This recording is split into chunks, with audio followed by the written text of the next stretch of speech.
বিএনপির ভারপ্রাপ্ত চেয়ারম্যান তারেক রহমান বলেছেন, দিল্লি নয়, পিন্ডি নয়, নয় অন্য কোনো দেশ, সবার আগে বাংলাদেশ।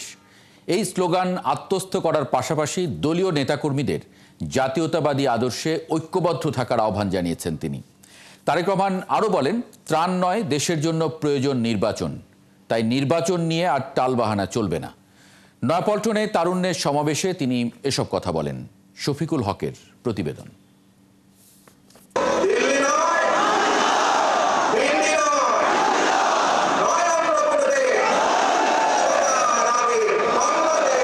তারুণ্যের রাজনৈতিক অধিকার প্রতিষ্ঠার সমাবেশ।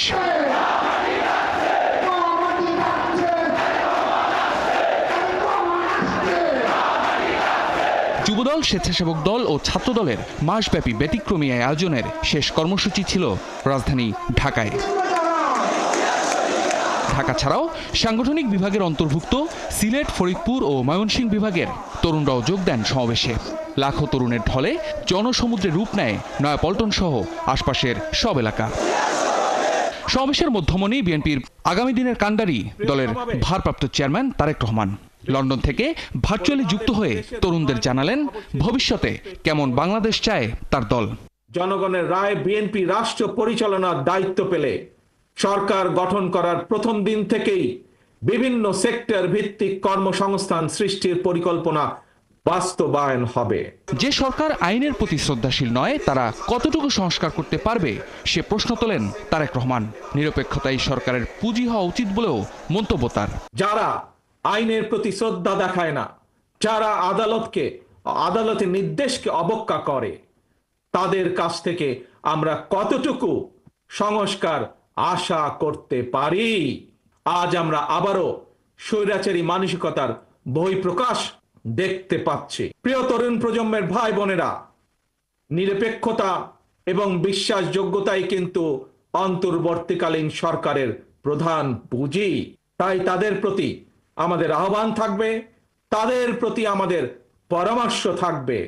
জনগণের বিশ্বাস, ভালোবাসা নষ্ট হয় অন্তর্বর্তীকালীন সরকারের এমন কোনো পদক্ষেপ নেওয়া ঠিক হবে না।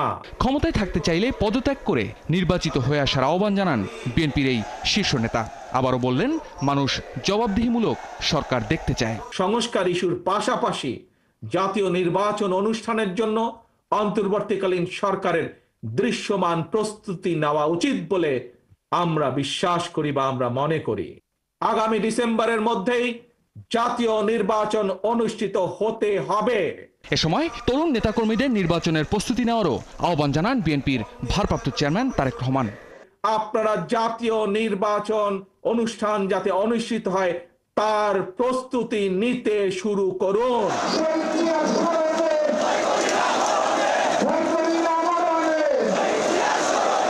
চট্টগ্রাম, খুলনা, বগুড়ার পর এবার ঢাকায় তারুণ্যের সমাবেশ।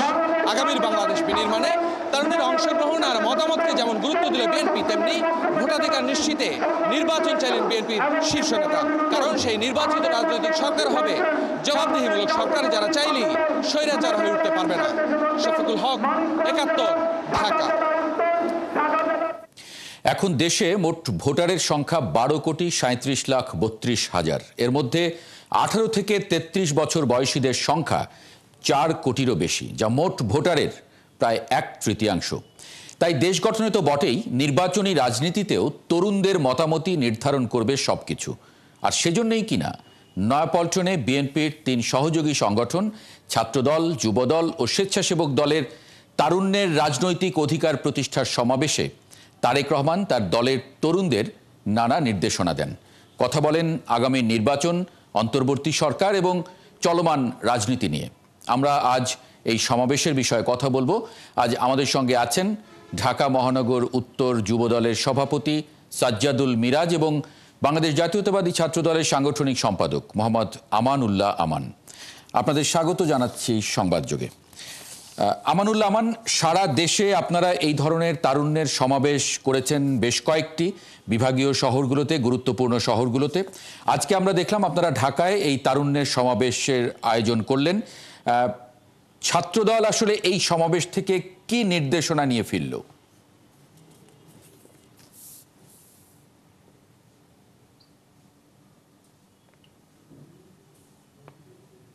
লাইনটি ডিসকানেক্ট হয়ে গেছে নাকি?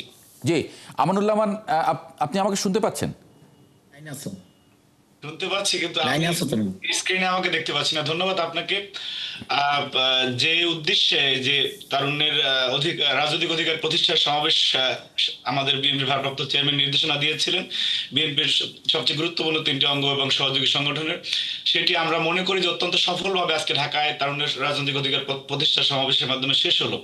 কারণ আপনি দেখবেন যে বাংলাদেশের 4,74,00,000 প্রায় তরুণ রয়েছে এবং এই তরুণরাই বাংলাদেশের প্রাণ শক্তি, এবং এই তরুণদের নেতৃত্বেই সাম্প্রতিক সময়ে 1 জুলাই ও আগস্টে বাংলাদেশে একটি গণ অভ্যুত্থান সংগঠিত হয়েছে। সুতরাং আমরা বিশ্বাস করি, বিএনপি বিশ্বাস করে যে এই তারুণ্য শক্তিকে কাজে ঠিকমতো লাগাতে পারলেই দেশকে এগিয়ে নিয়ে যাওয়া সম্ভব হবে। আপনারা জানেন যে বাংলাদেশের প্রধান সমস্যা হচ্ছে, মানে তরুণদের প্রধান সমস্যা হচ্ছে বেকার সমস্যা। সেই বেকার সমস্যাটাকে আইডেন্টিফাই করে যাতে বেকার সমস্যা সঠিকভাবে সমাধান করা যায়, সেজন্য আমাদের নেতা তারেক রহমান আজকে কথা বলেছেন। এবং উনি কথা বলেছেন যে এই তরুণ জনগোষ্ঠীকে যদি জনসম্পদে যেভাবে রূপান্তরিত করা হয় সে বিষয়ে উনি কথা বলেছেন। এবং উনি বিভিন্ন দিক বর্ণনা করেছেন যে কিভাবে তরুণদেরকে জনশক্তিতে রূপান্তরিত করা হয়। যেমন আমরা যেরকম বাংলাদেশে বাংলা ভাষার পাশাপাশি যদি শিক্ষিত তরুণরা অন্য একটি ভাষার চর্চা করে, তাহলে ইংরেজির পাশাপাশি তাহলে চাকরি ক্ষেত্রে এগিয়ে নেওয়া যায়। এরকমের বিভিন্ন দিক উনি উল্লেখ করে যে তরুণ শক্তিকে কাজে লাগানোর জন্য উনি কথা বলেছেন। পাশাপাশি আপনার পলায়নকারী ফ্যাসিবাদী হাসিনার সময় যে বাংলাদেশে তরুণ জনগোষ্ঠী যে বেকারত্বের সংখ্যা অনেক বেড়ে গিয়েছিল, বিশেষ করে যে চাকরিতে কোটা ব্যবস্থা যেটা ছিল, পাশাপাশি আপনি দেখবেন যে নকলের মহোৎসব ছিল, যার কারণে আমাদের ডাক্তার ইঞ্জিনিয়ার যারা হয়েছে সাম্প্রতিক হাসিনার সময় তাদের সেই যে বিষয়টিতে ঘাটতি রয়েছে, যে একজন প্রকৃত যে যোগ্য ব্যক্তিরা সেখানে অংশগ্রহণ করতে পারে না বলে আমরা মনে করছি। সুতরাং সেই জায়গাটি থেকে মেধার ভিত্তিতে আগামীর তারুণ্য যাতে এগিয়ে যেতে পারে সেজন্য আমাদের নেতা জনাব তারেক রহমান কথা বলেছেন। পাশাপাশি একটি বিষয় আমরা খুব স্পষ্ট করে বাংলাদেশের মানুষ দেখেছে যে আজকে 5ই আগস্ট পরবর্তী সময় তারুণ্যের একদম সোল এজেন্ট হিসেবে অনেকে নিজেদেরকে দাবি করেন, কিন্তু আজকে তারেক রহমানের প্রোগ্রামে এবং ছাত্রদল, যুবদল এবং স্বেচ্ছাসেবক দলের প্রোগ্রামে সারা দেশের 4টি প্রোগ্রামে বাংলাদেশের তরুণদের যে বাদ ভাঙা উল্লাস দেখেছি, এতে স্পষ্টই আমরা বলতে পারি যে বাংলাদেশের তরুণরা বিএনপির সাথে রয়েছে এবং তারেক রহমানের সাথে রয়েছে। শুধু যারা কথা বলে, আমি এই প্রশ্নটা আসলে করার লোভ সামলাতে পারছি না। আপনারা কি এটাই দেখাতে চেয়েছিলেন? দেখেন, এটা তো রাজনীতি দেখাতে আমরা অনেক সময় একটা কথা বলি, আমি আমাকে স্ক্রিনে দেখতে পাচ্ছি না, আমি আপনাকে খুব পরিষ্কার দেখতে পাচ্ছি, আমার দর্শকরা দেখতে পাচ্ছেন। দেখুন, আমরা এটা রাজনীতি, আমরা অনেক সময় বলে থাকি যে শোডাউনের রাজনীতি করে। দেখুন, শোডাউন কে দেয়? যার যোগ্যতা আছে সে তো শোডাউন দিতে পারে, সেই ব্যক্তি তো শোডাউন দিতে পারে না। আপনি সবাই ডাকলে তো লোক আসে না। কে ডাকলে লোক আসে? যার সেই জনসমর্থন এবং ভিত্তি রয়েছে, জনভিত্তি রয়েছে, যে ডাকলে মানুষ আসে। তো বিএনপি, হ্যাঁ অবশ্যই এটা আমরা দেখানোর জন্য এই প্রোগ্রাম, শুধু দেখানোর জন্য না, আপনি দেখানোটাও একটা উদ্দেশ্য ছিল যে আপনার যারা শুধুমাত্র 30-40 জন মানুষ নিয়ে অনেকগুলি মিডিয়ার সামনে থাকে, ভাই আপনারাই তাদেরকে কোনটা ধরেন গিয়ে দেখি, তারা নিজেদেরকে সোল এজেন্ট দাবি করতেছে। তারা মনে করছে তাদের বক্তব্যে, তাদের কথাবার্তায় প্রতিফলিত হয় যে তারাই বাংলাদেশের তারুণ্যের প্রতিনিধিত্ব করে, কিন্তু যেটি মোটেও সত্য না। বাংলাদেশের তরুণদের প্রতিনিধিত্ব কারা করে সেটা দেখানো আমাদের একটা উদ্দেশ্য ছিল বলে আমি স্পষ্টভাবে ব্যক্ত করতে চাই। পরিষ্কার হয়েছে। সাজ্জাদুল মিরাজ, যুবদল আসলে কোন নির্দেশনা নিয়ে ফিরল এই তারুণ্যের সমাবেশ থেকে? দেখেন, গলা ভেঙে গেছে আজকে প্রোগ্রাম করতে গিয়ে। আসলে তরুণরাই শক্তি, তরুণরাই পৃথিবী প্রাণ। পৃথিবীর 1/3 মানুষ কিন্তু তরুণরাই। এখন আপনারা দেখেছেন যে এই গত 16 বছর এই স্বৈরাচারী সরকার আন্দোলন সংগ্রামে আমরা তরুণরাই, যুবদল, ছাত্রদল, স্বেচ্ছাসেবক দল সহ এই তরুণরাই রাজপথে ছিলাম। এবং ভোটাধিকার পুনঃপ্রতিষ্ঠার জন্য আমরা যে লড়াই করে গিয়েছি, সেই লড়াই কিন্তু এখন পর্যন্ত আমরা সফল হতে পারিনি। জনগণের ভোটাধিকার পুনঃপ্রতিষ্ঠার জন্য এবং গণতন্ত্র পুনঃপ্রতিষ্ঠার জন্য লড়াই কিন্তু এখন পর্যন্ত আমাদের চলমান। দেখেন, আজকে বিএনপি ভারপ্রাপ্ত চেয়ারম্যান ইউনূস সাহেবকে উদ্দেশ্য করে বলেছেন, এবং এই স্বৈরাচারী সরকার পতনের পর উনি বারবার বলেছেন যে কোনোভাবেই অন্তর্বর্তীকালীন সরকারকে ব্যর্থ হতে দেওয়া যাবে না। শুধুমাত্র ওনার কথার উপর ভিত্তি করে আমরা এই তরুণরাই এখনো রাজপথে থেকে এবং এই ইউনূস সরকারকে আমরা কিন্তু সহযোগিতা করে যাচ্ছি। তো পরবর্তী দেখা গেছে, দেখেন এই যে ইশরাকের বিষয়টা, আদালত কর্তৃক রায় দেওয়ার পরও এই যে এই যে ছাত্ররা যারা আছে, যারা এখন অন্তর্বর্তীকালীন সরকার, তারা কিন্তু এই রায় কিন্তু তারা প্রত্যাখ্যান করেছে, যার কারণে আমাদের রাজপথে আবার নামতে হয়েছে। এবং আরেকটা বিষয় যে আমান বলেছে যে দখলদারি এবং অর্থনৈতিকভাবে সমৃদ্ধশালী করতে হবে তরুণদের, যেখানে মিটবে জনগণের মৌলিক চাহিদা, যেমন চিকিৎসা, শিক্ষা, বাসস্থান, বস্ত্র, খাদ্য। থামবে না দমন পীড়ন এবং কোনো রাজনীতি। এবং বিএনপি ভারপ্রাপ্ত চেয়ারম্যান কিন্তু তাই বলেছেন আমাদের। জি, আমানুল্লাহ আমান, মানে সামনে নির্বাচন এবং 4 কোটি ভোটার তরুণ যাদের বয়স 18 থেকে 33 এবং এরা একটা নিরপেক্ষ পরিবেশে ভোট দেওয়ার জন্য অপেক্ষা করছে 17 বছর। হিসাবটা অনেকটা এরকমই, এর বেশিও হতে পারে কিছু। মানে এদের বিষয়ে আসলে কি নির্দেশনা পেলেন আপনারা? কারণ আমি দেখলাম যে তারেক রহমান বক্তব্যের এক পর্যায়ে বলেছেন যে আপনারা এখন নির্বাচনমুখী হন, মানুষের কাছে নিজেদের কথাগুলো তুলে ধরেন, দেশ গঠনে নিজেদের পরিকল্পনাগুলো তুলে ধরেন। এদের বিষয়ে কি ভাবনা, এই ভোটারদের বিষয়ে?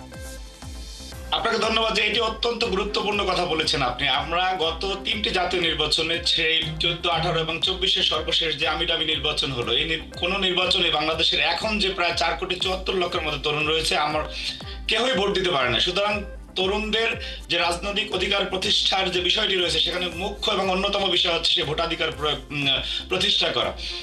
এবং ভোটাধিকার প্রয়োগের মাধ্যমে একজন তরুণ সচেতনভাবে তার রাজনৈতিক অধিকার সম্পর্কে সে জ্ঞাত হয় যে না, আমি আসলে তার রাজনৈতিক অধিকার প্রতিষ্ঠা করতে পারছে। সুতরাং আমাদের যে বহুল আকাঙ্ক্ষিত, এবং আমি যে কথা বলতেছি, আমি কিন্তু গত 3টি জাতীয় নির্বাচনে ভোট দিতে পারিনি। সুতরাং আমাদের সেই প্রাণের এবং গণ আকাঙ্ক্ষার চাওয়া, তরুণদের আকাঙ্ক্ষার চাওয়া ভোটাধিকার, সেটি নিয়ে বাংলাদেশে এখন এক ধরনের সিনেমিনি খেলা আবার শুরু হয়েছে। অর্থাৎ সেটি যাতে না হয় সেই বিষয়ে সচেতন করাও এই সমাবেশের উদ্দেশ্য ছিল।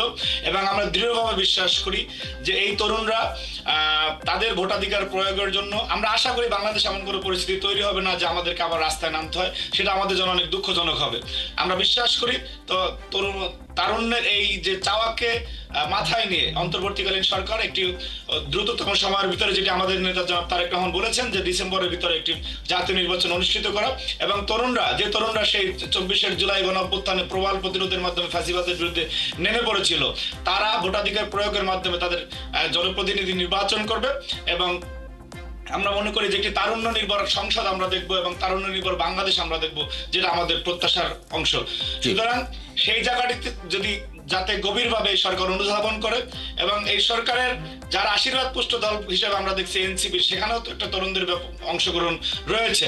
আমরা চাইবো যে সেই সারা বাংলাদেশের অধিকাংশ তরুণদের স্পিডকে ধারণ করে এনসিপির যারা নির্বাচন বিলম্বিত করার অপকৌশলের কথাবার্তা বলে থাকেন, তারাও মূল স্রোতে ফিরে আসবেন, যাতে সবাই একটি সকল তরুণদের ভোটাধিকার প্রয়োগের মাধ্যমে বাংলাদেশে একটি গণতান্ত্রিক সরকার স্থাপিত হয় এবং তরুণদের মাধ্যমে বাংলাদেশ এগিয়ে যায়, সেটি ওনারা অনুধাবন করবে বলে আমি আহ্বান জানাচ্ছি। সাজ্জাদুল মিরাজ, মানে তারেক রহমান আজকে বলেছেন, তার বক্তব্য থেকে যদি আমি কোট করি এরকম, যে আবারও বলছি ডিসেম্বরের মধ্যেই নির্বাচন হতে হবে।